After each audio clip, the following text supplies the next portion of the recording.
Madame, Monsieur, bonsoir. Très heureuse de vous retrouver. Bienvenue dans votre émission Décryptage 360. Ce soir, deux actualités majeures, deux réalités contrastées du continent africain.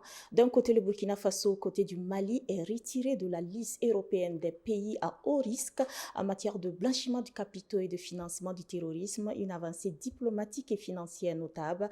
De l'autre, l'Ouganda traverse une grave crise politique marquée par des violences meurtrières lors de l'élection présidentielle et la disparition du chef de l'opposition. Entre reconnaissance internationale et inquiétude démocratique, Décryptage 360 vous propose d'analyser les faits. Pour en parler ce soir, je reçois pour vous sur ce plateau M. Lucien Zier. Il est le chargé de presse de la Coordination nationale des associations de veille citoyenne. Bonsoir M. Zier et bienvenue sur Kaziba TV.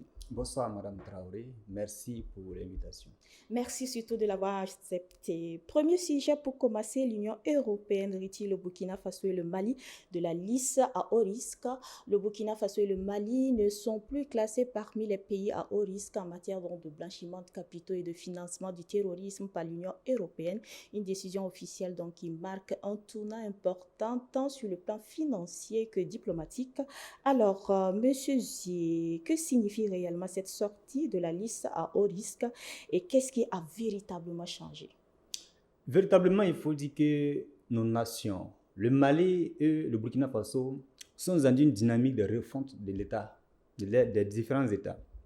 Une dynamique qui vise à améliorer la gouvernance administrative, la gouvernance financière, en faisant en sorte que la lutte contre la corruption, la lutte contre les détournements, la lutte contre les blanchiments d'argent, des capitaux si vous voulez, soit véritablement menée au bonheur de leur peuple. Et c'est dans ce processus, bien entendu, que nos gouvernants sont arrivés à atteindre ce niveau, en tout cas, de lutte contre le blanchiment de capitaux, afin justement que ces résultats soient pris par l'Union européenne pour que celle-ci puisse véritablement engager des réformes, des mesures allant à retirer donc nos États de la liste des États à haut risque. Et identifier des États aujourd'hui comme des États à haut risque, c'est en quelque sorte démobiliser les investisseurs, montrer en sorte que vous avez un État failli, un État qui n'arrive plus à contrôler les mécanismes financiers et un État qui n'arrive plus à avoir la main sur les différents circuits de financement et même à combattre le terrorisme. Aujourd'hui, quand vous voyez en tout cas, cette note de l'Union européenne, ça veut dire que nos États sont arrivés à lutter farouchement contre le terrorisme en tarissant totalement les sources de financement. Et ce qui fait, bien entendu, quand vous prenez le Mali, vous prenez le Burkina Faso, même quand vous prenez le Niger, en termes de reconquête territoriale, il est bien établi qu'il y a une avancée notable. Des villages ont été libérés, des écoles ont été réouvertes, des populations se sont réinstallées. Et aujourd'hui, le système, les mécanismes de surveillance de nos différentes frontières a connu une avancée énorme qu'il convient de saluer.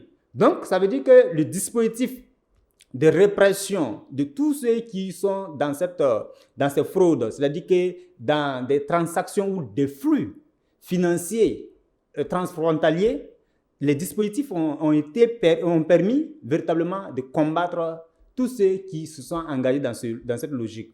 Donc, c'est véritablement ici saluer la gouvernance éclairée et le leadership de nos autorités qui a permis de véritablement lutter contre le blanchiment de capitaux et aussi contre le financement du terrorisme. Monsieur Zier, vous parlez donc de dispositifs. Quelles sont les réformes concrètes que le Burkina Faso et le Mali à la fois ont-ils mises en œuvre donc pour obtenir vraiment le retrait sur la liste européenne des pays à haut risque en matière de blanchiment donc de capitaux et de financement du terrorisme? Non, ils ont fait de la lutte contre la corruption, les détournements, les blanchiments de capitaux et toute manœuvre, que ce soit des impérialismes, que ce soit des acteurs au niveau interne, qui concourent à enrichir, à financer le terrorisme, ils ont travaillé à pouvoir, en tout cas, couper les sources de financement, identifier tous ceux qui sont dans ces circuits-là, et des transferts de flux illicites vers nos pays, en vue justement de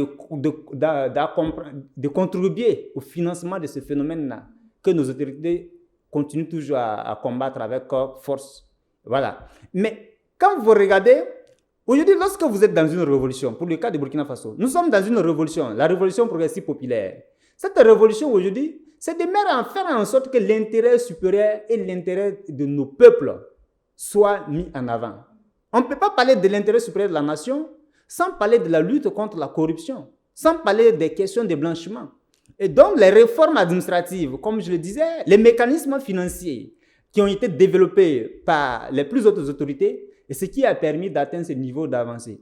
Et de toutes les manières, pour nous mettre sur une liste des nations qui ont été identifiées comme étant des nations à haut risque en termes de blanchiment de capitaux et autres, ils n'ont pas demandé l'avis de nos autorités. Ils ont estimé à partir de certains indicateurs donnés et aussi des données qui ont été rapportées par les différentes banques, les banques commerciales. Vous savez très bien que les banques sont en collaboration avec les institutions financières extérieures. Donc, ils sont partis de ces données-là pour pouvoir nous mettre sur cette liste. Mais aujourd'hui, je pense que sur la base de ces mêmes données et aussi du combat, de l'encadrement juridique qui a été mis en place pour combattre ces phénomènes-là, que donc l'Union européenne a décidé de véritablement nous retirer.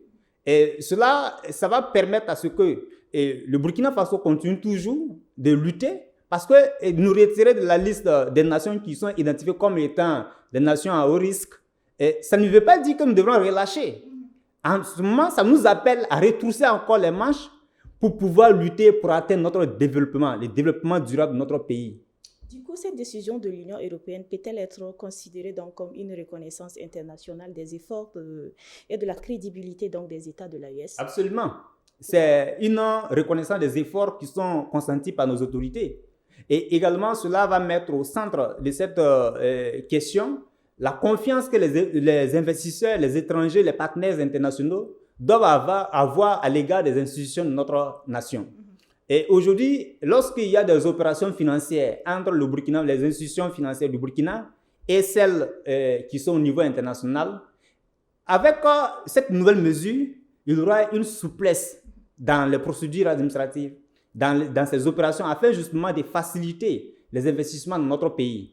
Donc, je pense que cette mesure, c'est véritablement reconnaître que la révolution progressive populaire bat son plein et véritablement est la révolution de notre peuple. Et c'est une révolution, comme indique très bien son nom, une révolution populaire. Donc, ça veut dire que le peuple burkinabé aujourd'hui, dans les différents standards qu'il a définis, ce sont des standards qui permettent véritablement d'envoyer notre pays vers le développement et de s'allier, bien entendu, avec les standards internationaux.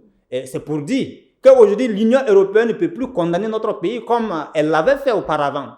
Les autres pays, tels que la France et les autres pays, États voyous, qui ont identifié notre pays comme étant une nation en faillite, ne peuvent plus aller en contre-courant contre cette note de l'Union européenne. Surtout que ce sont les mêmes conglomérats qui se retrouvent là-bas. Donc, ça veut dire aujourd'hui qu'ils sont d'accord avec la dynamique de l'AIS. Et tout le monde salue l'AIS. Vous avez vu récemment, il y a l'UEMOA qui a salué les performances économiques de notre pays et même a adressé remis un rapport au chef de l'État à ce titre.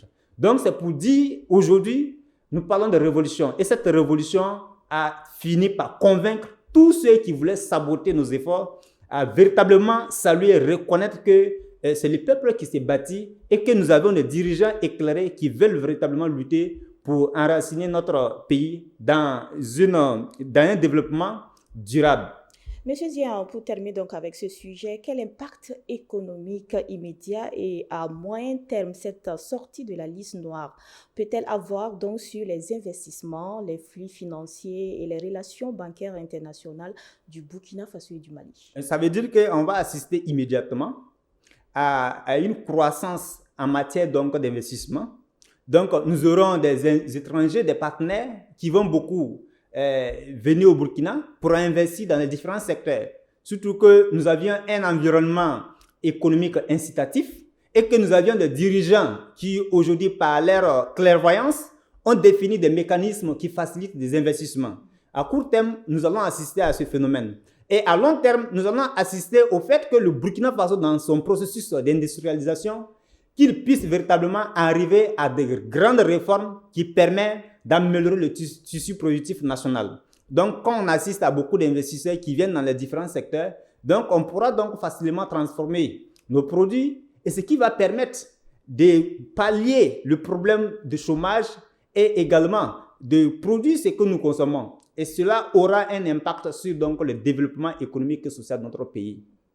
Merci beaucoup pour ces éclairages, ce qui nous permet donc de passer au second sujet. Second sujet, élection présidentielle en Ouganda, 30 membres donc de l'opposition tués et le chef de l'opposition porté disparu. L'élection présidentielle en Ouganda se déroule dans un climat de violence et de forte tension politique. Au moins 30 membres de l'opposition ont été tués, tandis que le chef de l'opposition lui-même est porté disparu. Ces événements donc soulèvent de graves inquiétudes sur le respect des droits humains et la crédibilité du processus électoral. Alors, M. Zié, qui sait-on précisément des circonstances ayant conduit à la mort de 30 membres de l'opposition et à la disparition même du chef de l'opposition lui-même dans le contexte de l'élection présidentielle en Ouganda? Oui, c'est la plus grande bêtise que la démocratie électoraliste qu'on nous a vendue, que les Occidentaux nous ont montré comme étant la voie pour conduire une nation, a pu commettre. Aujourd'hui, on s'étonne de constater qu'un pouvoir qui a fait plus de 40 ans, un vieux pouvoir qui a fait plus de 40 ans, et ce pouvoir n'a pas pu travailler pour répondre aux aspirations légitimes de son peuple, et ce même pouvoir devient le principal fossoyeur de ce même peuple, c'est-à-dire que le bourreau du peuple ougandais. Et c'est vraiment avec grande consternation que nous avions appris cela par des voies officielles ougandaises, qu'à l'issue du processus électoral qui devrait permettre au peuple ougandais de choisir librement son dirigeant ou ses dirigeants pour présider à sa destinée, que de tels crimes odieux soient commis. Aujourd'hui, quand vous regardez un peu, la figure, quand vous prenez Bobby Wine, qui est la figure principale de l'opposition ougandaise, mais il incarne une aspiration profonde du peuple ougandais. Il incarne un rêve d'un Ouganda qui veut vraiment rompre avec le système classique de gouvernance, qui veut véritablement rompre avec cette manière de s'approprier le pouvoir d'État et véritablement aller vers sa voie de développement. Et s'ils sont arrivés à là, ça veut dire que le vieux pouvoir de Museveni, c'est véritablement, il est dans une logique de patrimonialisation du pouvoir d'État. Faire en sorte que le pouvoir d'État soit pris par lui-même avec un clan, un cercle restreint. Donc, du coup, ça devient un pouvoir sanguinaire pour un peuple qu'il prétend diriger. Et c'est regrettable. Et à l'issue de cela, on a constaté des réactions internationales.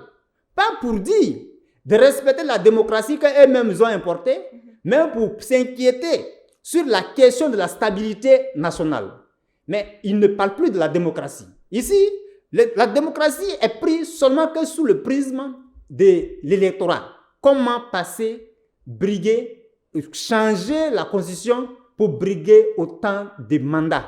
C'est ce qui s'est passé à Ouganda. Il vous souviendra, je rappelle rapidement, qu'en 2005, c'est ce même président qui a pris en tout cas la décision de changer certaines dispositions de la Constitution afin justement de rendre les mandats indéfiniment renouvelables pour s'imposer à la tête de ce pays-là. Monsieur Zié, dans quelle mesure ces violences remettent-elles en cause la crédibilité, la transparence et la légitimité du processus électoral? Oui, d'abord, quand vous regardez ce qui a érodé ce processus électoral, c'est que d'abord, au moment même des campagnes, on décide de couper l'Internet.